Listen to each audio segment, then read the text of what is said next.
Hi viewers, welcome to Sathish kitchen. ஆரோக்கிய சமையல் சார்பாக உங்களை வரவேற்கிறேன். ஸோ ரொம்ப நன்றி. நீங்கள் கொடுக்குற ஆதரவு ரொம்ப சப்போர்ட்டிவாக இருக்குது. நிறைய பேர் ஃபோன் பண்ணி பேசுகிறீங்க, வீடியோஸ் இப்படிலாம் அப்டேட் பண்ணணும், இப்படியெல்லாம் பண்ணணும், நிறைய சஜஷன் கொடுக்குறீங்க. ரொம்ப சந்தோஷமாக இருக்குது. Happy to really heartly thank you to you everyone. ரொம்ப சந்தோஷமாக இருக்குது. ஸோ இன்றைக்கி நம்ம என்ன ஐட்டம் பார்க்க போகிறோம் அப்படின்னு பார்த்திங்கன்னா, நம்ம சவுத் இந்தியன் கிளாசிக்கல் ஒரு ஐட்டம் ஸ்நாக்ஸு. இது வந்து பார்த்திங்கன்னா ஈவினிங் வந்து சில்ட்ரன்ஸ்க்கு ரொம்ப கொடுக்கலாம். இது வந்து நம்ம ராகி பேஸில் தான், ராகி வடை. ஸோ ராகி வடை வந்து ரொம்ப நாங்கள்லாம் பார்த்திங்கன்னா சின்ன வயசில் இருக்கும்போது அம்மாலாம் ஒரு மழை வர மாதிரி இருந்துச்சுன்னா உடனே வந்து ராகி வடை செஞ்சு கொடுப்பாங்க. இல்லை ஓல்டன் டேஸ் ஒன்றுன்னு மறக்கவே முடியாது. ஸோ அந்த மாதிரி எங்கள் அம்மாவோட ப்ரிப்ரேஷன், எங்கள் அம்மாவோட ரெசிபி, எங்கள் அம்மா பேர் வந்து சாவித்ரி. அவங்க பண்ண ஒரு ராகி வடை ரெசிபி வந்து நான் உங்களுக்கு இன்றைக்கி செஞ்சு காட்ட போகிறேன். ஸோ எப்படி இருக்குது என்னென்னு பார்க்கலாம் வாங்க. அதுக்கு முன்னாடி எங்கள் வீடியோவை ஃபஸ்ட்டாக பார்க்குறவங்க வந்து சப்ஸ்கிரைப் பண்ணுங்கள், ஷேர் பண்ணுங்கள், கமெண்ட்ஸ் கொடுங்க. அதுக்கப்புறம் வீடியோவை ஸ்கிப் பண்ணாமல் பாருங்கள். வாங்க வீடியோக்குள்ளே போகலாம். ஓகே, நமக்கு ராகி வடைக்கு தேவையான ராகி மாவு ஒரு கப் எடுத்திருக்கேன். அதுக்கப்புறம் பார்த்திங்கன்னா அரிசி மாவு வந்து நான் அரை கப் எடுத்து வச்சுருக்கேன். அதாவது ராகி மாவு எவ்வளோ போடுறீங்களோ அதில் பாதி அளவு வந்து அரிசி மாவு, கால் அளவும் கூட போடலாம். அதாவது அரை அளவு போட்டிங்கன்னா ரொம்ப கிறிஸ்பியாக இருக்கும். கால் அளவு போடும்போது கொஞ்சம் சாஃப்டாக இருக்கும். ஸோ உங்களுக்கு சாஃப்டாக வேணுமா கிறிஸ்பியாக வேணுமாங்க உங்களோட சாய்ஸ், நீங்கள் எப்படி முடிவு பண்ணிக்கோங்க. ஸோ நான் இது வந்து அரை அளவு போடுறேன். அதுக்கப்புறம் பார்த்திங்கன்னா முருங்கைத்தலை. ஸோ இது வந்து அம்மா எப்பவுமே செய்யும்போது ரெசிப்பியில் பார்த்திங்கன்னா ராகி வடை செய்யும்போது முருங்கைத்தலை போடுவாங்க. ரொம்ப கிளாசிக்கலாக இருக்கும். ஸோ முருங்கைத்தலை நான் எடுத்து வச்சுருக்கேன். அதுக்கப்புறம் வரமிளகாய் வந்து சின்னதாக கட் பண்ணி வச்சுருக்கேன். பெரிய வெங்காயம், நீங்கள் சின்ன வெங்காயம் போடுறதா இருந்தால் கூட சின்ன வெங்காயம் போடலாம். பட் நான் பெரிய வெங்காயம் யூஸ் பண்ணுறேன். தேவையான பொட்டுக்கடலை பார்த்திங்கன்னா நீங்கள் அப்படியே ஃப்ரெஷ்ஷாக நம்ம கடையில் கிடைக்கிறது அப்படியே பொட்டுக்கடலை எடுத்து வச்சுக்கலாம். அதுக்கப்புறம் உப்பு தேவையான அளவு. அதுக்கப்புறம் கொஞ்சம் மிளகாய்த்தூள்,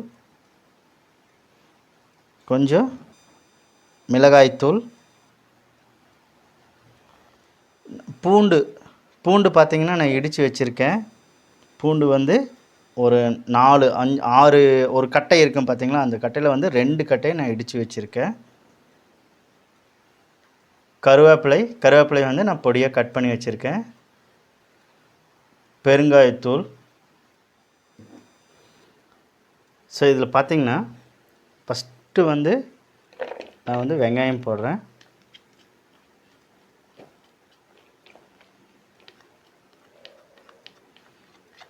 ஸோ வெங்காயம்,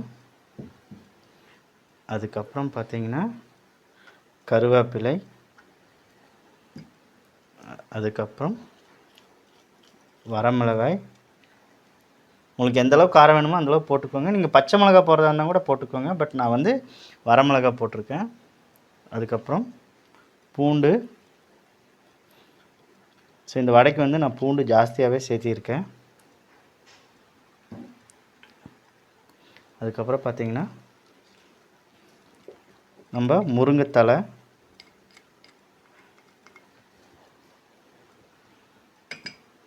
அதுக்கப்புறம் கொஞ்சம் மிளகாய்த்தூள்,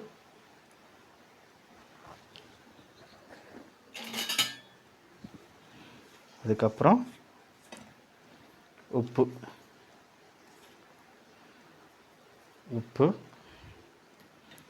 அதுக்கப்புறம் பெருங்காயத்தூள்,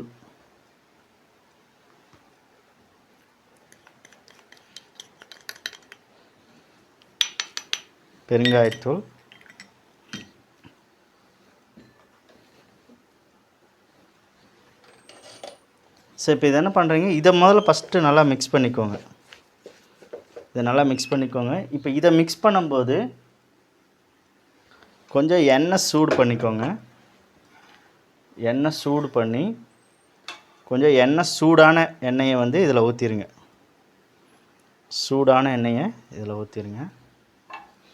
இப்போ மிக்ஸ் பண்ணு.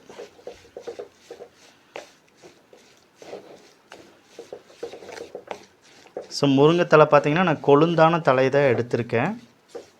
ஸோ நல்ல டேஸ்ட் கொடுக்கும் உங்களுக்கு.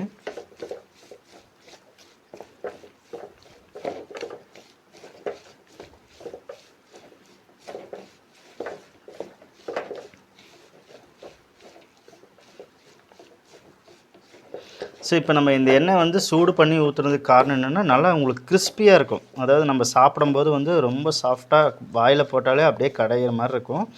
ஸோ கடிக்கவே வேண்டியதில் வாயில் போட்டாலே கரையிற மாதிரி இருக்கும், அந்தளவுக்கு இருக்குங்க. அதுக்காக வந்து நம்ம சூடான எண்ணெயை வந்து இதில் ஊற்றிருக்கோம். ஸோ இது வந்து ஒரு 5 மினிட்ஸ் வந்து ரெஸ்ட் விடுங்க. எதுக்காகனா அந்த ஆனியன் வந்து அந்த தண்ணியெல்லாம் விடும். ஸோ ஏன்னா நம்ம சால்ட்டெல்லாம் போட்டு மிக்ஸ் பண்ணியிருக்கோம். அதேமாதிரி முருங்கைத்தலை, கருவேப்பிலை இதெல்லாம் வந்து தண்ணி விடும். ஸோ அதுக்கப்புறம் பார்த்திங்கன்னா ரொம்ப சாஃப்டாக இருக்கும். ஸோ அது வரைக்கும் ஒரு 5 மினிட்ஸ் இதை ரெஸ்ட் விட்டுருங்க. ஸோ அந்த மிக்ஸ் பண்ண கேப்பில் வந்து நம்ம வந்து கடாயில் வந்து எண்ணெய் ஊற்றி வச்சுருக்கோம். ஸோ எண்ணெய் வந்து சூடாகிறக்கும் நம்ம மிக்ஸ் பண்ணுறக்கும் கரெக்டாக இருக்கும். ஸோ அதுக்கு வேணுங்கிற நம்ம எல்லாமே எல்லாம் ரெடியாக எடுத்து வச்சுருக்கோம். இதில் வந்து அரிசி மாவு போட்டிருக்கேன். ஸோ ராகி மாவு, நம்ம பொட்டுக்கடலை, ஸோ எல்லாம் போட்டாச்சு. ஸோ இப்போ வந்து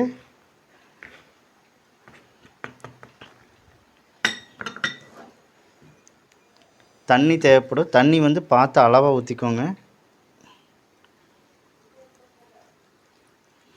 தண்ணி பார்த்துட்டு கூட ஊற்றிக்கோங்க. ஏன்னா பார்த்திங்கன்னா அந்த வெங்காயத்துலேருந்து தண்ணி நிறைய வந்திருக்கும். அதுக்கப்புறம் பார்த்திங்கன்னா நம்ம கருவேப்பிலை, முருங்கைத்தலை இதில் எல்லாத்துலேயும் இருந்தும் தண்ணி வெளியில் வந்திருக்கும். பார்த்திங்கன்னா நான் கொஞ்சமாக தான் தண்ணி ஊற்றினேன், பட் அதுவே வந்து கெட்டி ஆயிடுச்சு.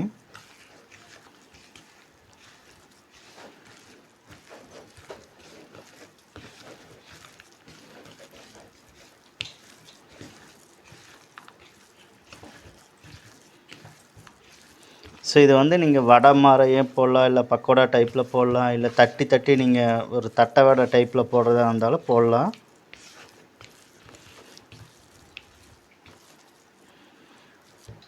ஸோ ரொம்ப நல்லாயிருக்கு, கலர்ஃபுல்லாக முருங்கைத்தலையெல்லாம் போட்டது. ஸோ இது வந்து எங்கள் அம்மாவோட ரெசிபி. எங்கள் அம்மா எப்போவுமே மழை வர மாதிரி இருந்துச்சுன்னா இதை செஞ்சு கொடுப்பாங்க. நாங்கள் சின்ன பசங்களாக இருக்கும்போது ரொம்ப என்ஜாய் பண்ணுவோம்.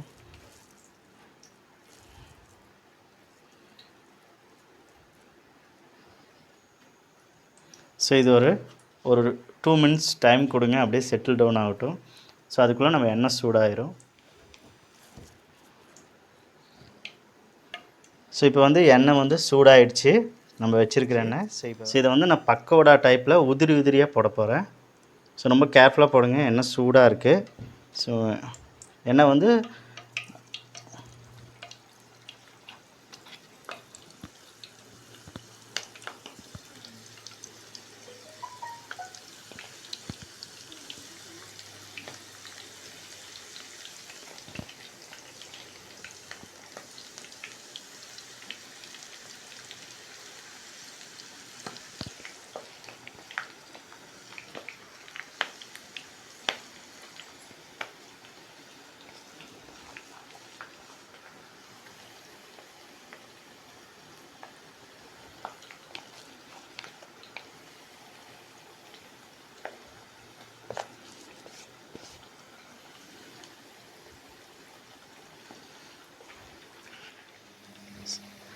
ஸோ இப்போ வந்து நம்ம எண்ணெயில் போட்டிருக்கோம். இப்போ வந்து கொஞ்ச நேரம் எதுவுமே, அதாவது இது மிக்ஸ் பண்ணவே வேண்டாம், அப்படியே விட்டுருங்க. மிக்ஸ் பண்ணிங்கன்னா உடையும்.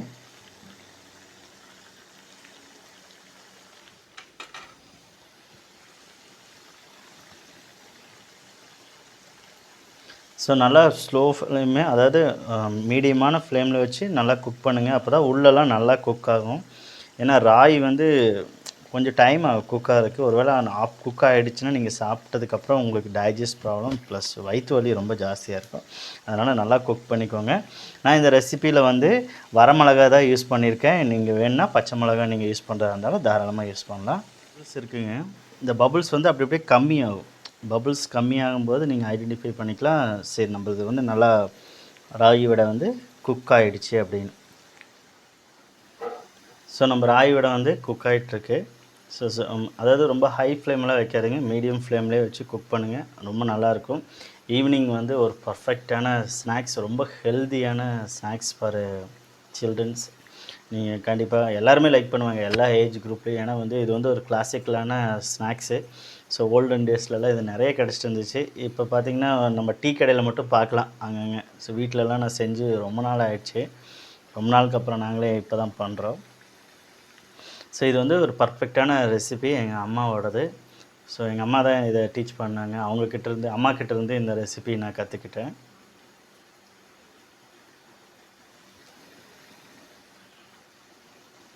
ஸோ வீட்லேயே இருங்க, சேஃபாக இருங்க. வெளியில் எங்கேயாச்சும் அத்தியாவசியமாக போகிற மாதிரி இருந்தால் ஃபேஸ் மாஸ்க் போட்டு போங்க. கவர்மெண்ட் என்னென்ன ரூல்ஸ் சொல்கிறாங்களோ ப்ளீஸ் அதெல்லாம் ஃபாலோ பண்ணுங்கள்.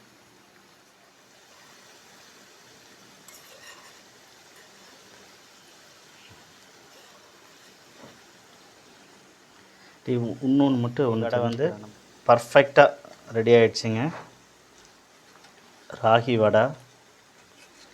ஸோ ரொம்ப ரொம்ப ஹெல்த்தியான ஸ்நாக்ஸ். கண்டிப்பாக எல்லா காலகட்டத்திலையும் எல்லா சில்ட்ரன்ஸுக்கும் கண்டிப்பாக இது பிடிக்கும். ஸோ ரொம்ப நல்லா பண்ணி கொடுங்க. நல்லா கிறிஸ்பியாக பண்ணி கொடுத்தீங்கன்னா பாருங்கள் எவ்வளோ கிறிஸ்பியாக இருக்குது பாருங்கள் இது.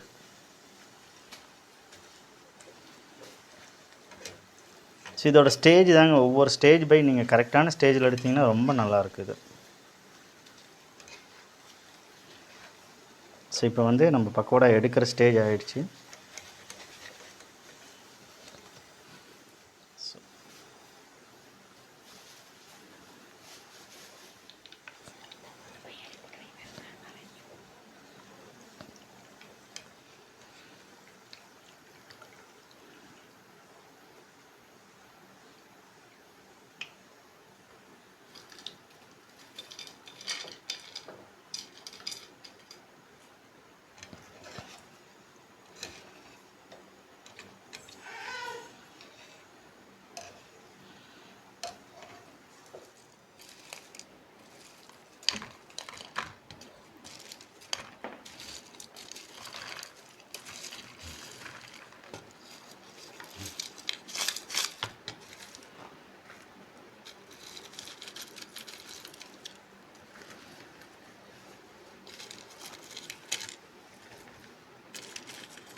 ஸோ ராகி வடை சூப்பராக வந்திருக்குங்க.